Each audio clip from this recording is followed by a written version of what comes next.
Chapitre 13. Le portrait de Daruma. Vint le petit matin de ce fameux jour.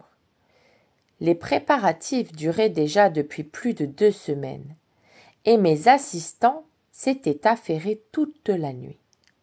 Dans la cour du temple, on avait tendu une immense feuille de papier sur une natte de paille de riz tressée pour l'occasion.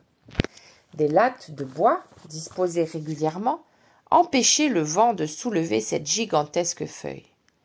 J'avais fait fabriquer des pinceaux géants, en paille de riz et en bambou. D'énormes quantités d'encre, stockées dans des baquets de bois, étaient réparties tout autour de la gigantesque feuille blanche. Tous les notables de la ville avaient pris place dans une tribune. La foule s'était massée dans la cour du temple, contenue derrière des barrières que gardaient les moines. Au lever du jour, revêtu d'un large pantalon de cérémonie et d'une tunique aux manches retroussées, je fis mon entrée, suivi des plus âgés de mes élèves. Je commençai à tracer la courbe de l'œil de Daruma.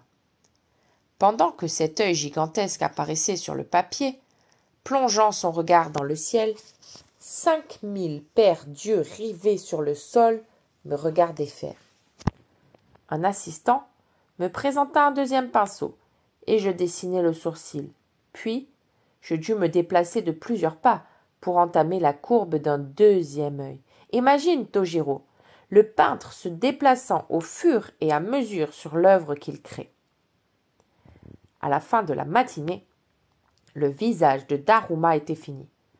Je pris alors un pinceau plus large encore que les précédents, et le tirant par-dessus mon épaule avec une corde, j'entamai le dessin de la robe.